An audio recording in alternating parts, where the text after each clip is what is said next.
یوسف علیہ السلام کو خواب آتا ہے، وہ خواب اپنے باپ کو بتاتے ہیں، انی رأیت 11 کوکبا والشمس والقمر رأیتهم لی ساجدین۔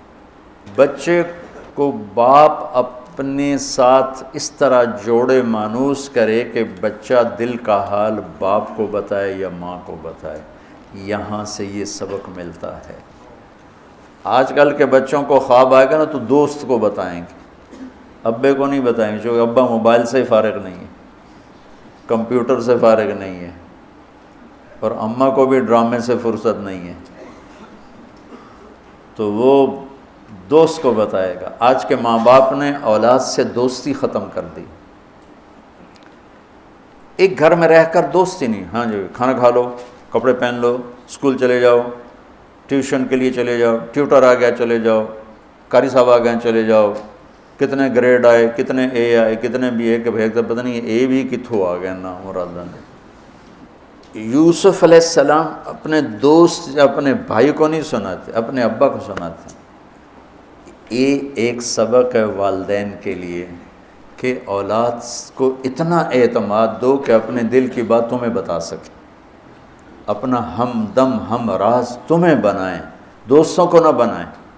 دوستوں سے غلط مشورے آئیں گے، ماں باپ سے صحیح مشورے آئیں گے، لیکن جب ایک قانونی سی زندگی بن جاتی ہے، اور خاص طور پر آج کا جو نظام تعلیم ہے، اس نے ایک بے رحم فضا پیدا کر دی۔ ایک معصوم ننھا 3 برس کا بچہ وہ اسکول کا بوجھ لے کے جاتا ہے روتا ہوا، آتا ہے روتا ہوا، اس کے دل میں ماں باپ کی محبت جنم ہی نہیں لیتی، جنم لی ہوئی محبت مر کے دفن ہو جاتی ہے، ختم ہو جاتی ہے، اس کے سارے نیورون جل جاتے ہیں جب اس کے اوپر پریشر ڈالا جاتا ہے، پیچھے سے بجلی کا پریشر زیادہ آئے گا یہ اڑ جائیں گے۔ ایسے جب اس پر پریشر پڑتا ہے، کبھی ٹیوشن، کبھی اسکول، کبھی گریڈ، کبھی ادھر، تو اس کے سارے وہ نیورون جو ہوتے ہیں وہ جل جاتے ہیں۔ جب وہ شعور میں آتا ہے تو وہ سمجھتا نہیں ماں باپ کون ہے، دماغ تو ختم ہو چکا ہے۔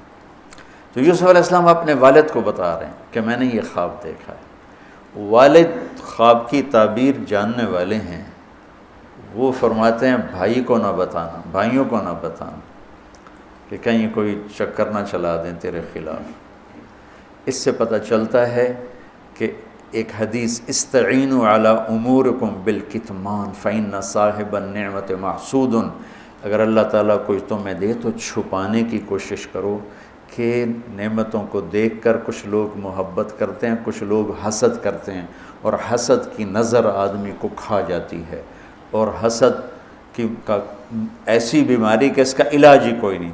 اللہ نے کہا دشمن کا علاج ہے کیا؟ ادفع باللتی ہی احسن، دشمن کے ساتھ اچھا سلوک کر، وہ تیرا دوست ہو جائے گا۔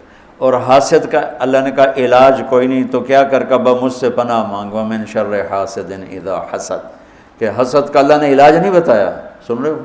اللہ نے حسد کا علاج نہیں بتایا، پناہ مانگو، ومن شر حاسد اذا حسد، یا اللہ بس تو ہی جان بچا۔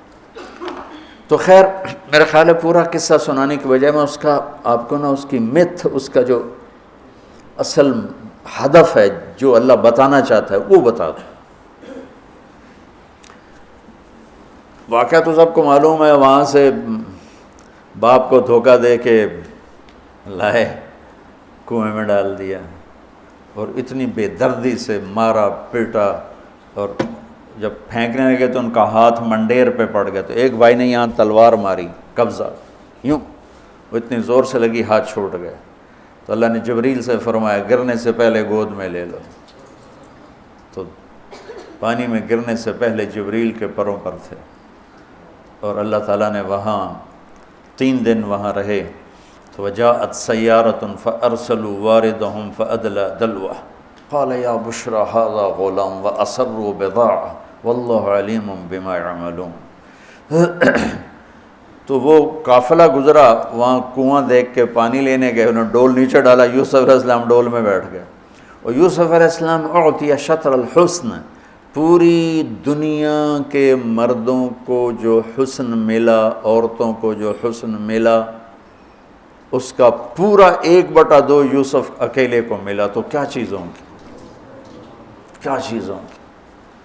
7 ارب انسان تو آج ہیں، اور آگے کتنے آئیں گے ہمارے بعد، اور ہم سے پہلے کتنے گزر گئے، ان سب کے حسن کے 2 حصے کیے جائیں تو ایک حصہ پوری دنیا کو تقسیم کیا اور آدھا پورا یوسف کو دیا، کیا چیز ہوں گے؟ اور جنت میں ہر آدمی حسن یوسف والا ہوگا۔ کیا کمال نہیں! اور اللہ تعالیٰ نے عورتوں میں سب سے حسین عورت اماں حوا کو بنایا۔ اماں حوا سب سے حسین عورت تھی، ان کا اصلی قد تھا 130 فٹ دی اماں جان، 130 فٹ کے ابا جان۔ یہی قد جنت میں اللہ واپس لوٹا دے گا، 130 فٹ کی ہائٹ پر۔ تو جب وہ ڈول سے نکل، یا بشرا، یوں ہی کیا ہوگا اس نے، یا بشرا ھذا غلام، وہ یہ کیا چیز نکلا، ھذا غلام، میں حیرت ہے کہ یہ کیا ہے، یہ کیا چہرہ ہے، کیا نور ہے، کیا حسن ہے، کیا جمال ہے۔ اور ابھی امتحان چل رہا ہے، عین اس وقت بھائی پہنچ گئے ان کو چیک کرنے کے لیے کہ کیا حال ہے۔ ارے یہ تو ہمارا بھاگا ہوا غلام ہے، تمہیں کہاں سے مل گیا؟ کہا ہمیں تو کنویں سے ملا ہے۔ کہا اچھا ٹھیک ہے، ہم بیچتے ہیں، لے جاؤ۔ وَشَرَوْهُ بِثَمَنٍ بَخْسٍ دَرَاهِمَ مَعْدُودَةٍ وَكَانُوا فِيهِ مِنَ الزَّاهِدِينَ۔ تو مصر کے گورنر نے خریدا تو اکرمی مثواہ عسیٰ ان ینفعنا او نتخذہ ولدا، اور موسیٰ علیہ السلام کو بھی کہا فرعون کی بیوی نے، قرۃ عین لی ولک عسیٰ ان ینفعنا او نتخذہ ولدا۔ ایک مناسبت یہ بھی ہے، ادھر بھی کہا جا رہا ہے نتخذہ ولدا، ادھر بھی کہا جا رہا ہے نتخذہ ولدا۔